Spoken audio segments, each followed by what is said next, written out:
Ẹ káàbọ̀ padà sí Python Friday wa. Ẹ̀kọ́ kejì rèé. Ẹ̀kọ́ àkọ́kọ́ a sọ nǹkan tó ń jẹ́ àwọn packages, àwọn modules, àwọn functions. Mo dẹ̀ sọ wípé Jupyter Notebook ni mo fẹ́ ká lò ká fi máa kọ Python wa torí pa máa ṣe àwọn analysis tó bá yá. Gbogbo wa ni mo dẹ̀ ti sọ fún pé ká install Jupyter Notebook through Anaconda. Lẹ́ni a fẹ́ mọ nǹkan tó ń jẹ́ variables. Tá bá mọ àwọn nǹkan tó ń jẹ́ variables yẹn, a wá lọ sínú Jupyter wa, a wá lọ kọ nǹkan díẹ̀ ńbẹ̀. A ti bẹ̀rẹ̀ iṣẹ́ ti bẹ̀rẹ̀ náà nìyẹn. Kí ló ń jẹ́ variables nínú programming? Kò kí ń ṣe pé bóyá nu Python nìkan náà. Tá bá wo gbogbo àwọn programming languages wa, a máa ń lo nǹkan tá máa sọ pé variable. Ṣé rí variable yẹn jẹ́ kí n fi ṣàlàyé fún wa. Bóyá wa fẹ́ lọ wọ bus or a fẹ́ lọ wọ airplane, kí ló máa ń ṣẹlẹ̀? Wọ́n máa fún wa ní seat number àbí a lè ti label àwọn seat yẹn, or bóyá tiẹ̀ láwọn boxes kankan nulẹ̀ táwa ti kọ orúkọ sí lára pé ṣé rí bíbá yìí o, nǹkan báyìí ni mo fẹ́ máa tọ́jú síbẹ̀. Ẹ jẹ́ n padà síbi seat yẹn. Ó ti ní seat numbers. Tẹ́nìkan bá wá dé tó bá jókòó síbẹ̀, ẹni tó ń jókòó síbẹ̀ yẹn lákòókò yẹn, òun ní nǹkan tí seat number yẹn hold. La lè pé orúkọ ẹni tó ń jókòó sí seat 1 yẹn o, òun ni Ṣọlá. Tó bá dọ̀la, Túndé lè jókòó síbẹ̀. Tó bá tún dọ̀túnla, ó lè jẹ́ Báyọ̀ la máa bá lórí àga kan náà yẹn. So variable jẹ́ bí placeholder, nǹkan tó máa ń di nǹkan mú. Tó bá jẹ́ pé tá bá fẹ́ lo nǹkan yẹn, a máa pè lórúkọ táwa ti fún placeholder yẹn. Ẹ wo àwọn àwòrán tí mo gbé síbà, ẹ wo àwọn boxes yìí sìn. Ṣẹ̀ríkẹ́ box eléyìí sìn, a ti sọ pé bóyá nǹkan tá fẹ́ máa kó síbẹ̀, àwọn ni àwọn bíi integer. Eléyìí sìn, àwọn nǹkan tá fẹ́ máa kó síbẹ̀, òun lélẹ̀. Nǹkan tá fẹ́ máa kó síbẹ̀ lélẹ̀.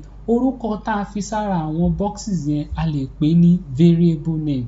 Nǹkan tí ó wà nínú box yẹn, òun gangan ni value tí variable name yẹn tó ń hold. Variable lè yí padà.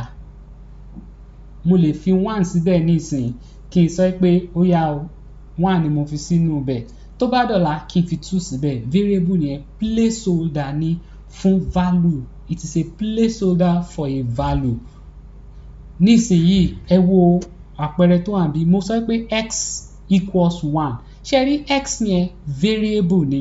Kí ni x yẹn wá ń dì mú lọ́wọ́lọ́wọ́ báyìí? 1 ni. Tí n bá tún kọ program mi lọ, mo tún lè débì kan kí n tún sọ pé okay, y náà di 4 mú. Tí n bá sọ pé z ó wá jẹ́ x plus y. Kí ni answer tí mo fẹ́ kó fún mi? Nǹkan tó wà nínú x àti nǹkan tó wà nínú y ni mo fẹ́ kó sopọ̀ kó wá fún mi ní answer tó máa wà stored síbo variable z. So variable bí mo ṣe sọ, òun máa ń bá wa di nǹkan mú ni. Ó máa bá a fún pé ní àpèjá, a fún ní orúkọ kan fún àwọn nǹkan tá fẹ́ kó síbẹ̀.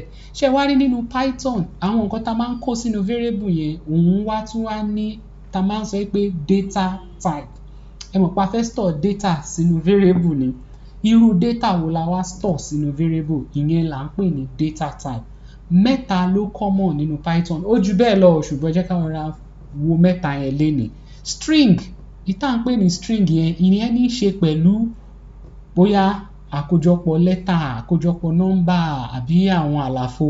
Tá bá ti fi sínú quote, string nìyẹn. Ìyẹn ní pé bí mo ṣe fi síbẹ̀ yìí o, bẹ́ẹ̀ ni mo ṣe fẹ́ lò. Tá bá tún súnmọ́ wájú la máa sọ oríṣiríṣi àwọn nǹkan tá lè ṣe pẹ̀lú string àti nǹkan tá lè ṣe pẹ̀lú string. Ṣùgbọ́n àwọn string a máa ń fi sí quotes. Ẹ wo nínú àwòrán mi string nsìn, ẹ rí pé hello ó wà nínú quote. Ìyẹn ní pé rí o bí string. Àwọn string ó ní àwọn nǹkan tá lè ṣe lé wọn lórí àtàwọn nǹkan tá lè ṣe. Integer jẹ́ ìkejì, ìyẹn ní bí int. Ìyẹn jẹ́ whole number, nọ́mbà odindi tí ò ní ìtóṣẹ́lẹ̀ ńbẹ̀, tí ò ní decimal. Whole number 1, 2, 3. Àwọn ìyẹn ni integer. Ẹ wo inú bíbá yìí sí ẹ rí pé int mo kọ 10 síbẹ̀. Integer kò ní decimal lẹ́yìn. Float, àwọn ìyẹn ni decimal number. So tí bá wá sọ pé nǹkan tí mo fẹ́ fi pamọ́ sínú variable mi ni fún number, ṣùgbọ́n number yẹn wá ní decimal, á jẹ́ pé float nìyẹn. Tí number yẹn ò bá ní decimal, integer nìyẹn. Tó bá yẹ pé string ni bí mo ṣe kọ́ yẹn náà ni mo fẹ́ kó rí ọ̀pọ̀ ìgbà, bóyá orúkọ èèyàn, orúkọ àdúgbò, àwọn nǹkan bẹ́ẹ̀ yẹn, ó máa jẹ́ string. Ẹ jẹ́ kí wá lọ sínú kí n lọ sí anaconda mi sìn yìí ṣẹ́rí Jupyter yìí la fẹ́ lò tá bá launch Jupyter yẹn a fẹ́ wo bákan tí ẹ ṣe lè sáré ṣiṣẹ́ pẹ̀lú variable kékeré bí mo ṣe sọ àní jẹ́ ó pọ̀ jù a kàn máa gé kéékèèké láti lè jẹ́ kí a jọ máa fọkàn bá lọ pé ibi tá à ń lọ lélẹ̀. So Jupyter wa la fẹ́ lò ó máa lọ ṣí nínú browser wa èmi sì yìí Microsoft Edge ni browser mi òun ló ṣí nínú ibẹ̀ tẹ́ bá síbi new bí báyìí ẹ wò new ni mo mú o kí ló wá sọ ó sọ pé Python tí n bá mú Python 3 ìyẹn ni pé Python 3 ni mo install pẹ̀lú anaconda mi torí ẹ̀ mo ṣe ní ká install anaconda gbogbo ẹ ti máa wà ń bẹ̀ àwọn packages tá need yẹn ti wà ń bẹ̀ ṣẹ́rí inú bíbá yín sì yìí la máa kọ nǹkan tá a fẹ́ sí nǹkan tí máa fi ṣàlàyé lẹ́ẹ̀kan yẹn náà ni mo fẹ́ kọ ní bíbá yìí fún wa ká lè rí ẹ wò mo fẹ́ kọ pé x equals 1 y equals 4 kí wá ní kí ni z ẹ̀rí o ní bíbá yìí tí mo sọ pé x equals 1 y equals 4 z equals x plus y ṣètìrì mo sọ pé x variable ni x mi ó ń store kí ni 1 kí ni 1 yẹn integer ẹ mọ̀ pé kò ní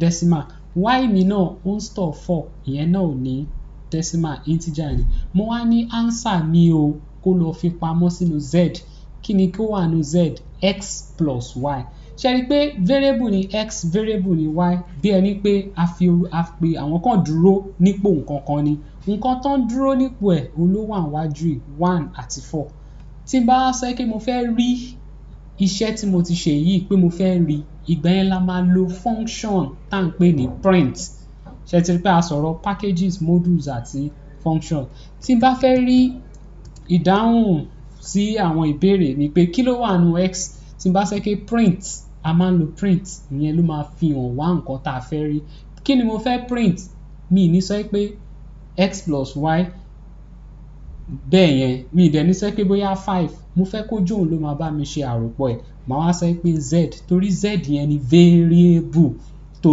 di ìdáhùn sí x plus y mi mú ṣe rí pé mo ti ṣe x plus y nínú Jupyter wá ń sìn ṣe rí run wa rèé tí n bá click lórí run ó máa wá sọ ìdáhùn fún mi ẹ jẹ́ kí n click kí lẹ rí kó ṣẹlẹ̀ ó sọ pé 5 ṣe rí pé 5 ni nǹkan tí variable ṣe dùn rèé tí n bá padà sí bíbá yín sìn tí mo pààrọ̀ ẹ̀ sí 10 tí mo pààrọ̀ eléyìí sí bóyá 42 tí mo tún run kí ló ṣẹlẹ̀ yẹ ẹ rí pé ó tún fún mi ní ìdáhùn sí 10 plus 44 òun máa ṣiṣẹ́ pẹ̀lú variable ni nǹkan kí nǹkan tá a bá fi sínú variable yẹn lòun fẹ́ fi bá ṣiṣẹ́ so variable placeholder ni ó ń di nǹkan mú fún wa orúkọ variable yẹn là á máa lò nínú program wa fi ṣe nǹkan míì ibi báyìí la fẹ́ dánu dúró lélẹ́ni kó má pọ̀ jù ṣùgbọ́n kí o bá tiẹ̀ kọ́kọ́ lọ gbìyànjú eléyìí wò náà.